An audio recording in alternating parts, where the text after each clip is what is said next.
Здравствуйте, друзья! В эфире Геоэнергетика Инфо, Максим Радайкин и сегодняшний мой собеседник Александр Фролов. Здравствуйте! Здравствуйте, здравствуйте. Российский СПГ без 5 минут под санкциями. С 26 года СПГ проектов будет больше, и экспорт из Российской Федерации может стать неактуальным для изголодавшейся по газу Европы, потому что и США, и ближневосточные страны вводят новые большие мощности по сжижению. Александр, а что нам ждать дальше с 26 года и далее? Вот этот вот кризис перепроизводства, насколько он возможен и насколько вот обложат нас новыми санкциями? А что касается поставок сжиженного природного газа и санкций против них, ну, если я правильно понимаю ситуацию, то это вообще не новость. Смотрите, некоторое время назад был принят очередной пакет санкций, в котором прописывалось право европейских стран с 26 года сроком не более чем на 1 год вводить на национальном уровне запрет на импорт российского СПГ. И если мы посмотрим на те сообщения, которые публикует Bloomberg, то мы увидим, опять там фигурирует 26 год, какие-то запреты на СПГ, при том какие конкретно, не совсем ясно. Я полагаю, что просто в новом пакете санкций будет более четко, ясно регламентирован порядок ведения такого запрета на российский сжиженный природный газ, может быть и на российские трубопроводные поставки, кто его знает. Просто на данный момент это, ну, почему эта версия мне представляется наиболее логичной, потому что Европейский Союз до этого уже, ну, реализовывал такого рода схему, то есть принимается некое концептуальное решение по некому вопросу, а потом в очередном пакете санкций это решение, ну, обеспечивается необходимой законодательной базой, в рамках которой расписывается как, куда, почему, при каких обстоятельствах, что и каким образом вводится, какие ограничения. То есть вы принимаете решение, будет потолок цен. Все такие, ура, потолок цен. Записали это решение в каком-то документе. А потом принимаете некий пакет документов, в котором расписываете, что такое потолок цен, на каком он уровне, каким образом он меняется ли, когда пересматривается, какой порядок пересмотра, какие есть исключения, у кого, почему, как, зачем, на какие сроки и есть ли возможность там преодоления этих ограничений. И вот, пожалуйста, это же нужно прописать? Нужно. Одно дело концепция. Ребята, вы вольны вводить запреты на российский сжиженный природный газ на такой-то срок, вот если вдруг вам так хочется. Другое дело расписать процедуру, ограничения, исключения, написать, например, чисто вот как некая такая, знаете, на идейном уровне. Вот представьте себе, ввела какая-нибудь Польша, почему, в принципе, должны быть какие-то уточнения, ввела какая-нибудь Польша ограничения на российский СПГ. Сказала, мы СПГ из России покупать запрещаем. Кому? Себе. Или, скажем, ну кто? Литва. Сказала, мы СПГ себе напрочь запрещаем покупать, если он из Российской Федерации или принадлежит лицам, аффилированным с Российской Федерацией. В общем, какая-то такая, может быть, формулировка. И вдруг происходит страшное.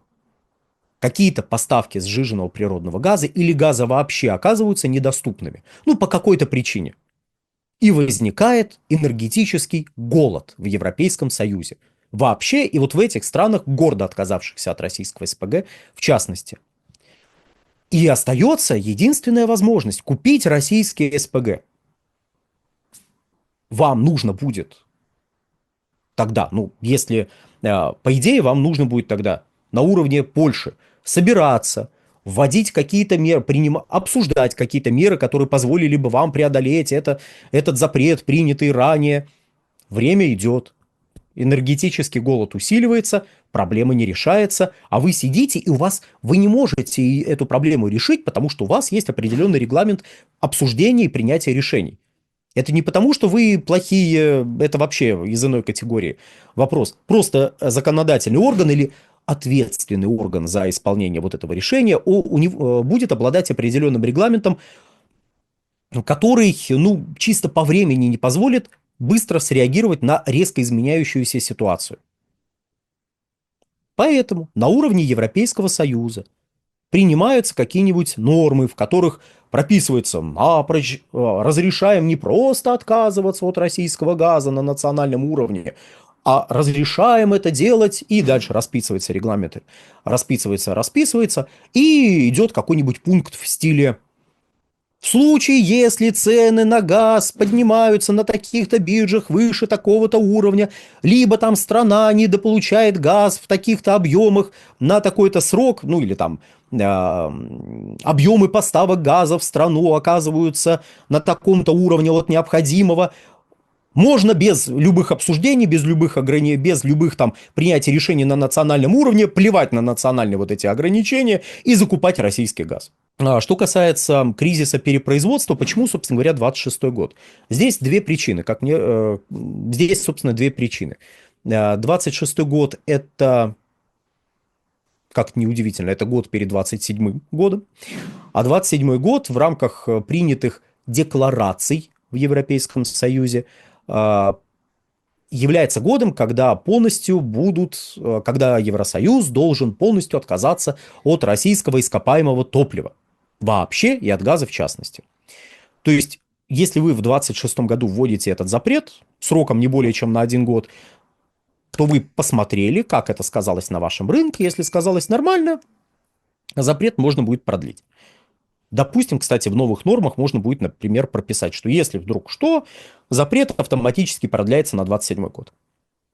Но 26 год, среди прочего, это год, находящийся в временном периоде, когда предполагается, что при определенном стечении обстоятельств может возникнуть кризис перепроизводства. А именно, с 25 по 27 годы, как предполагалось еще в начале 20-х годов, должны быть введены в эксплуатацию сразу несколько крупных СПГ-проектов в разных странах мира. Крупнейшие СПГ-проекты планируется ввести в эксплуатацию в Соединенных Штатах и в Катаре. А сейчас, общими словами, из Штатов и из Катара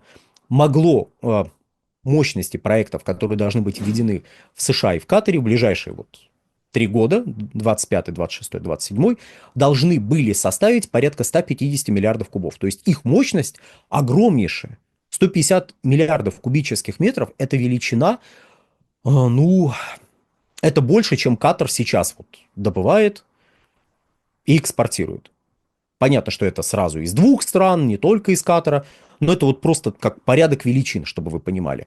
И 150 миллиардов кубов действительно из 2 стран, кроме там России, которая тоже собирается наращивать поставки СПГ, там есть еще ряд игроков, которые собираются наращивать СПГ. Но тут только 2 страны уже создают угрозу кризиса перепроизводства.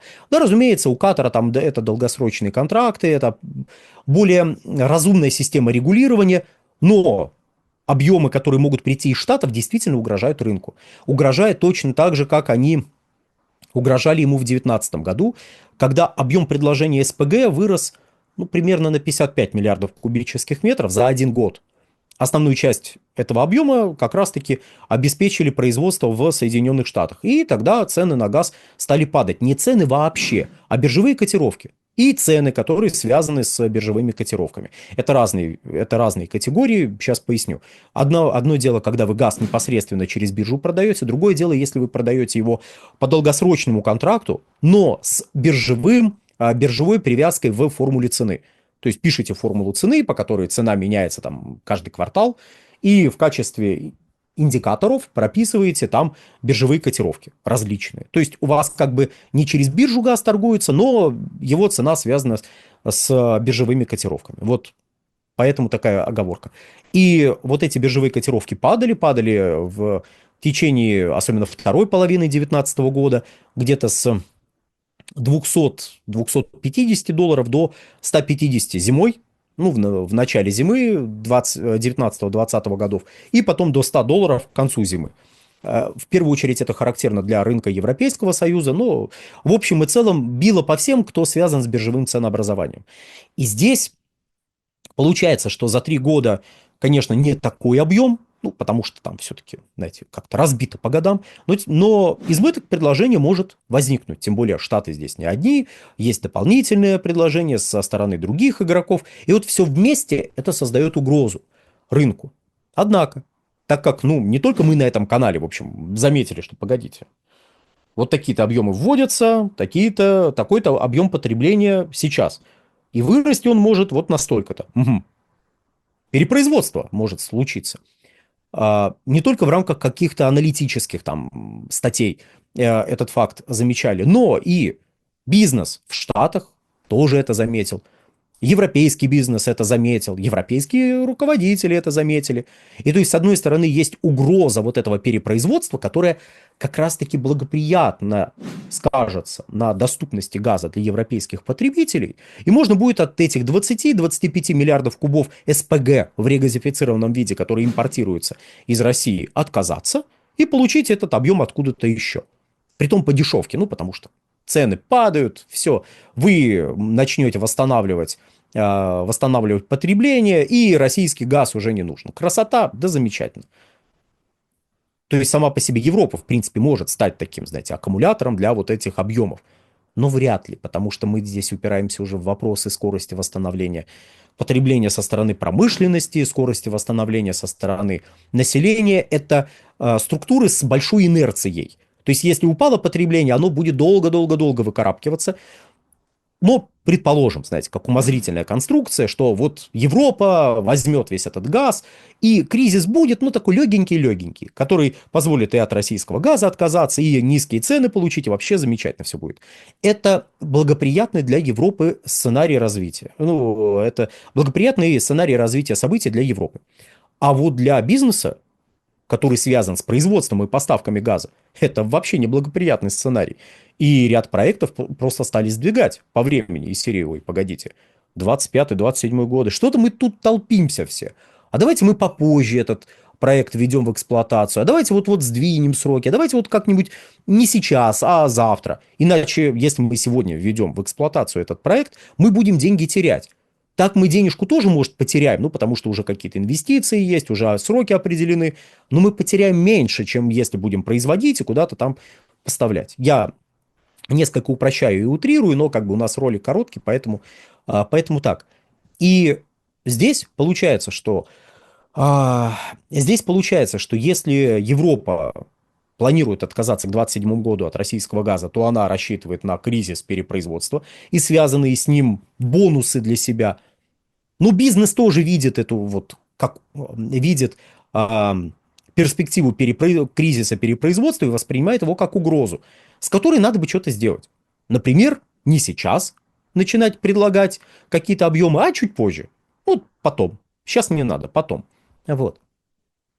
И как оно будет, я все-таки подозреваю, что полноценный кризис мы не увидим, но на сегодня его угрозу полностью исключать нельзя. Он действительно может произойти, он действительно может случиться. И в этом плане отказаться от импорта газа из Российской Федерации будет возможно. Однако, я все-таки на данный момент больше склоняюсь к той мысли, что отказываться от импорта российского газа будут на национальном уровне отдельно взятые страны, которые и так не покупают этот газ, выше, ну или ранее, если кому-то так больше нравится, упоминавшаяся Польша, Литва, может быть, еще Финляндия запретит себе импортировать российский сжиженный природный газ. Вот. Но крупнейшие точки входа российского СПГ в Европейском Союзе — это Испания, Франция, Бельгия. Ну, Нидерланды, пожалуй. И вот для этих стран вводить запрет будет крайне нерационально. Более того, они могут посмотреть на ситуацию на рынке вообще, они могут посмотреть на ситуацию у тех, кто введет этот запрет, и сделать для себя какие-то выводы ближе к 2027 году. Если, конечно, в новом пакете санкций не будет сказано, в 2027 году всем запрещено покупать российские СПГ. Ну что ж, если всем будет запрещено покупать российские СПГ, мы запишем еще один бодрый и веселый ролик и поговорим об этих перспективах уже несколько более предметно.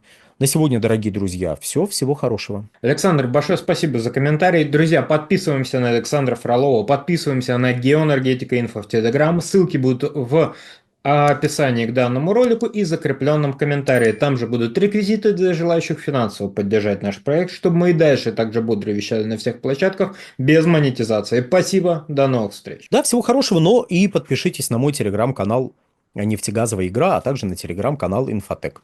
Спасибо, всего хорошего.